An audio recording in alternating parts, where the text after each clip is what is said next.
안녕하세요. 손쌤의 동아시아사 11번째 시간입니다. 자, 오늘 11번째 시간이고요. 2단원의 마지막 챕터라고 봐야 되겠죠. 마지막 성씨 기준이 나오는 건데 바로 불교에 대한 이야기를 하고자 합니다. 네, 우리 여태까지 좀 다시 한번 정리를 한번 해보면은 2단원이 먼저 인구이동부터 나왔죠. 인구이동부터 나오고 전쟁 나왔습니다. 맞아요. 그리고 나서 조공, 그리고 책공이라는 외교 관계에 대해서 봤었고요. 그 다음에 유교, 그리고 율령에 대해서 한번 살펴봤고요. 마지막으로 불교에 대한 얘기를 오늘 여러분들이랑 마지막으로 한번 해보고자 합니다. 11차시, 12차시 두 차시에 걸쳐서 이야기를 나눌 텐데요. 이렇게 2단원의 이야기가 어떻게 전개되는지 한번 살펴보도록 하겠습니다. 자, 첫 번째 불교의 성립 보시면은요, 불교는 기원전 6세기경 인도에서부터 시작을 했대요. 그 중에서 브라만교에 대한 비판이 일어나면서 석가모니가 만들었고요. 자비, 그리고 평등, 그리고 윤회, 해탈과 같은 사상을 가지고 불교가 만들어졌습니다. 그 중에서 동아시아에서 살펴볼 불교는 대승불교인데요. 대승불교라는 건 말 그대로 부처의 자비로 모든 중생, 모든 사람들을 구제할 수 있다라고 이야기를 하면서 뻗어나간 종파를 이야기를 합니다. 그러면서 불탑이 주로 만들어져서 불탑을 중심으로 신앙 집단이 만들어지고요. 중원지역, 그리고 한반도, 그리고 일본으로 전파되면서 동아시아의 가장 큰 하나의 동아시아 문화권 중에 하나로 살펴볼 수 있습니다. 그 중에 먼저 처음 중원 지역에 대해서 한번 살펴보도록 하지요. 자, 처음에 기원 전후에 의해서 중앙아시아의 유목민을 통해서 대승불교가 유입이 되는데 주로 남북조 시대에 많이 커집니다. 그래서 북조와 남조를 좀 다르게 한번 살펴보면 좋을 텐데요. 북조 같은 경우에는 유교 한족이 한나라 때 만들어지고 유가 사상으로 굳어졌던 그 유교를 거부를 하고 불교를 적극적으로 후원하면서 커집니다. 왜? 유목민을 통해 들어왔다 그랬잖아요. 근데 그 당시에 북조가 바로 이 유목민족이 세운 나라들이 많았기 때문에 그런 거겠지요. 자, 그러면서 이런 논리를 합니다. 황제는 곧 부처이고 귀족은 보살이라고 이야기하면서 귀족이, 그리고 황제, 우리 유목민들이 너희들을 지배하는 게 정당해 라고 이야기하면서 거대한 사찰, 그 절과 불상들을 건립합니다. 그래서 나라를 위한 불교, 나라를 지키는 불교다 라고 해서 호국 불교로 성장하게 됩니다. 반대로 남조에도 이제 불교가 유행하기도 하는데요. 약간 황제, 귀족 이런 것보다는 인간 본성에 대한 진리를 추구하기 위해서 만들어졌다 정도의 차이점 한번 살펴보시면 좋겠고요. 양나라 무제 때 불교를 장려를 하고요. 백제 불경을 전파했다라고 이야기를 합니다. 뿐만 아니라 중원 지역에 도교라는 종교도 유행하게 되는데요. 도교는 이제 우리 제자백과 사상 중에서 도가 배웠었죠. 도가가 하나의 종교처럼 이루어졌다라고 보시면 되겠고요. 토착 신앙과 결합해서 주술적인 성격도 지녔다 정도만, 요 정도만 알고 계시면 되겠습니다. 대표적인 북조의 석굴, 이게 윈강 석굴에 있는 대불인데요. 약 14m 정도 된대요. 그리고 이거는 이제 참고 자료로 가지고 온 건데 일본의 8세기에 만들어졌던 이제 도다이사 대불인데요. 16m래요. 이렇게 큰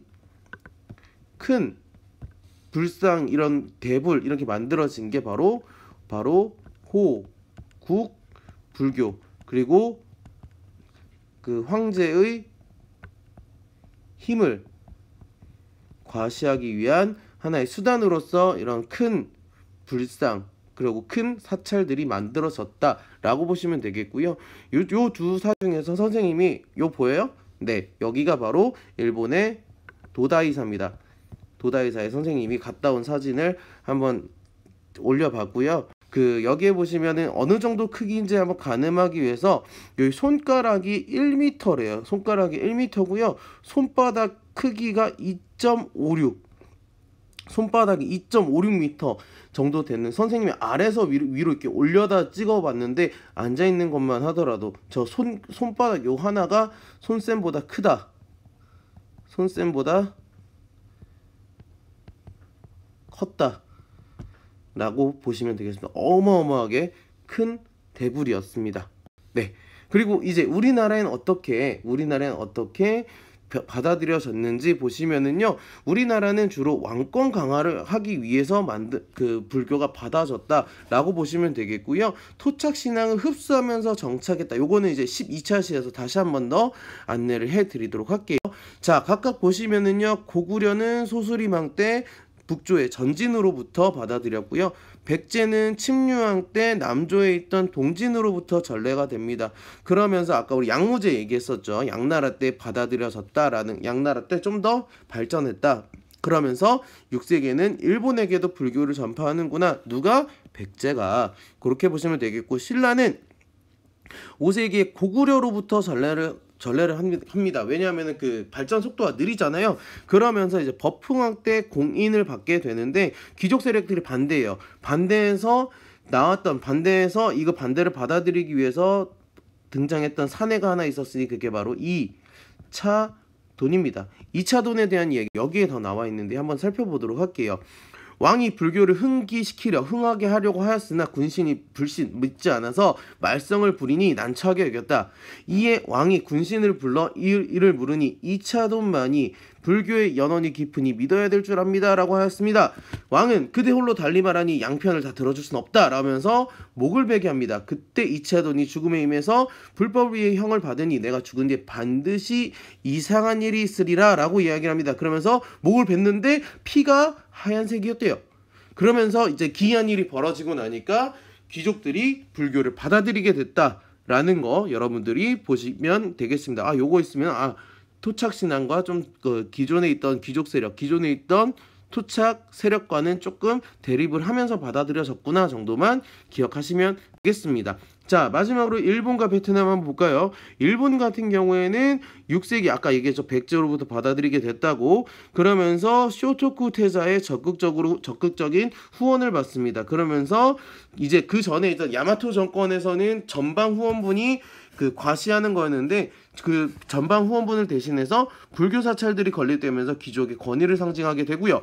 8세기에 들어서 천황의 사찰, 고쿠분사, 그리고 아까 봤던 도다이지 같은 절들이 건설이 되면서 중앙 및 지방 호족의 절이 위계 질서를 가지게 됩니다. 그 중에서 이제 일본 불교의 가장 큰 특징으로는 요 신습불합이라는 키워드인데요. 불교가 토착 신앙이었던 신토와 결합해서 약간 어떻게 보면은 자기네들 일본 입장으로 보면 약간 실용적으로 받아들여지게 됐다라고 여러분들이 실용적으로 자기네들 편한 상태로 뭐 장례 풍습이나 이런 것들 위주로 받아들여졌다 정도만 여러분들이 기억하시면 되겠고요. 마지막으로 이제 그 베트남을 보시면은요, 인도와 중앙아시아 승려를 통해서 전파가 됐고요.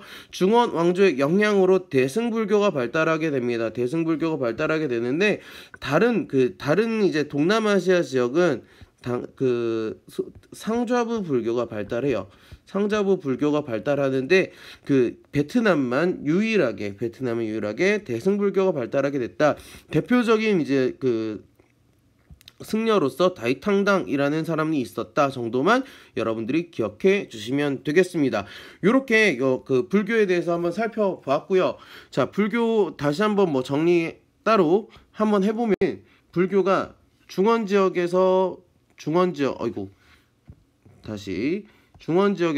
발달하게 되고요. 그 다음에 한반도에서, 그리고 일본에서, 그리고 베트남에서는 각각 어떤 식으로 받아들여지게 되는지, 중원에서는 여기 북조와 남조 차이, 북조에서는 호국불교 얘기했었고요. 한반도 같은 경우에는 고구려, 백제, 신라 있어서, 특히 신라에서는 이제 토착 세력이랑 반대가 있어서 2차 돈이 순교했다라는 거.